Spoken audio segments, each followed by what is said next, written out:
2 weeks earlier, Dr. Hank Pym journeyed into the quantum realm, searching for his long-lost wife. But in this universe, Janet Van Dyne contracted a quantum virus that corrupted her brain. Oof, that happened. Mom? Hi, Miss Van Dyne.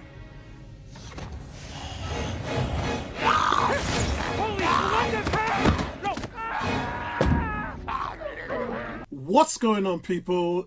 Great to see you guys back again for Marvel What If Zombies. Now, this is based on the Marvel Zombies comic series, which is a 5-issue book run from 2005. The series focused on Earth's mightiest heroes, where there was a zombie versions of the iconic characters. Now, this included the Avengers, X-Men, Fantastic Four, and the series was also written by Robert Kirkman, which you guys know is the creator of the Walking Dead comics and does all the TV show stuff as well. He also did Invincible, which is on Amazon Prime. Amazing, amazing series. If you haven't checked it out, go and check it out already.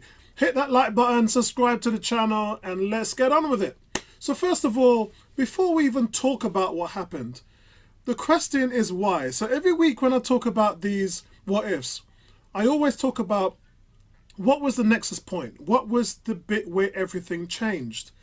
And we have to talk about that a little bit because in previous episodes, they wasn't very important to the plot. They were quite minute. Like, you know, Steve Rogers couldn't get into the Vita Ray because he was shot. So that meant that Peggy Carter jumped in it. Here, it happens very differently. So I just want to really talk about that and explain to you lot why. Because Marvel in the MCU haven't really explained what happens with this character. So I'm going to have to give you some history on the comics about him. It's Hammerdale.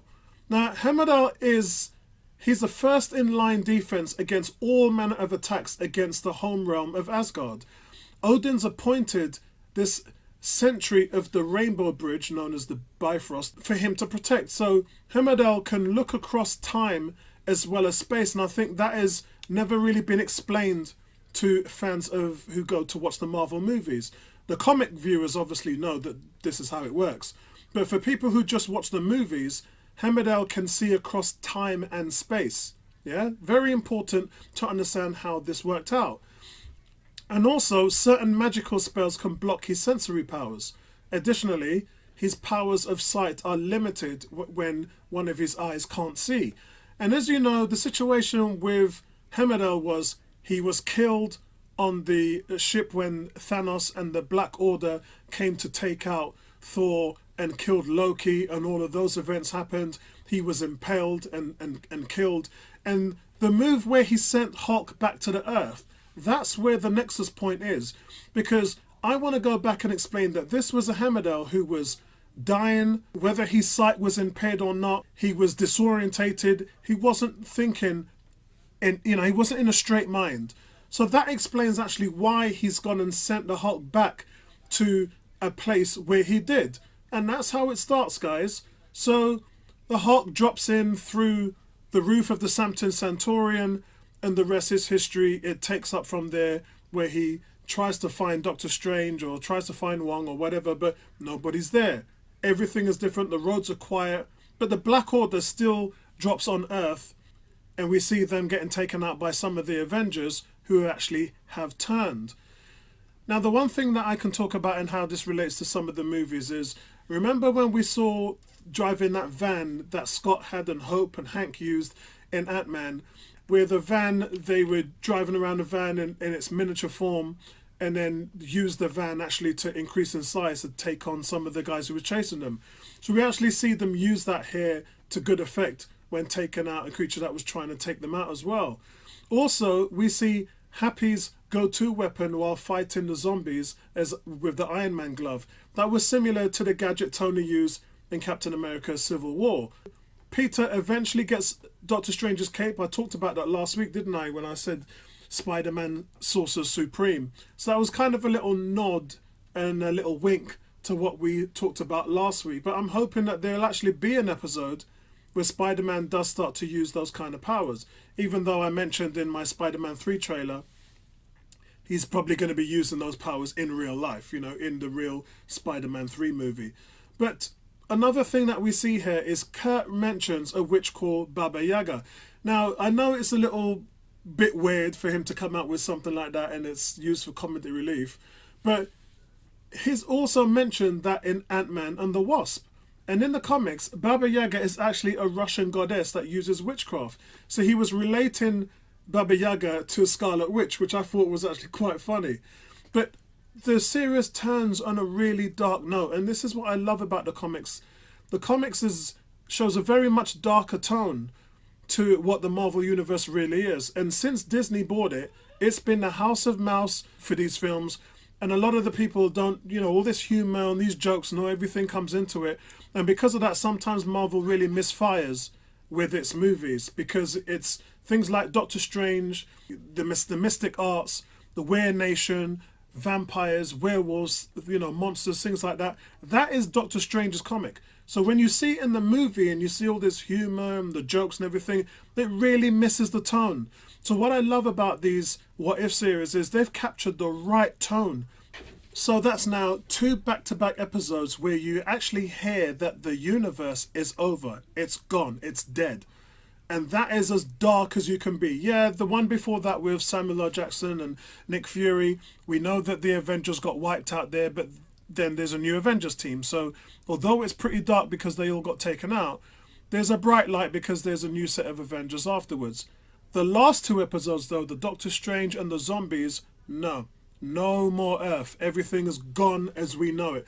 And that is brilliant because that's given you the kind of tone that the comics gives you. And I so much wanted some of the movies to actually do that.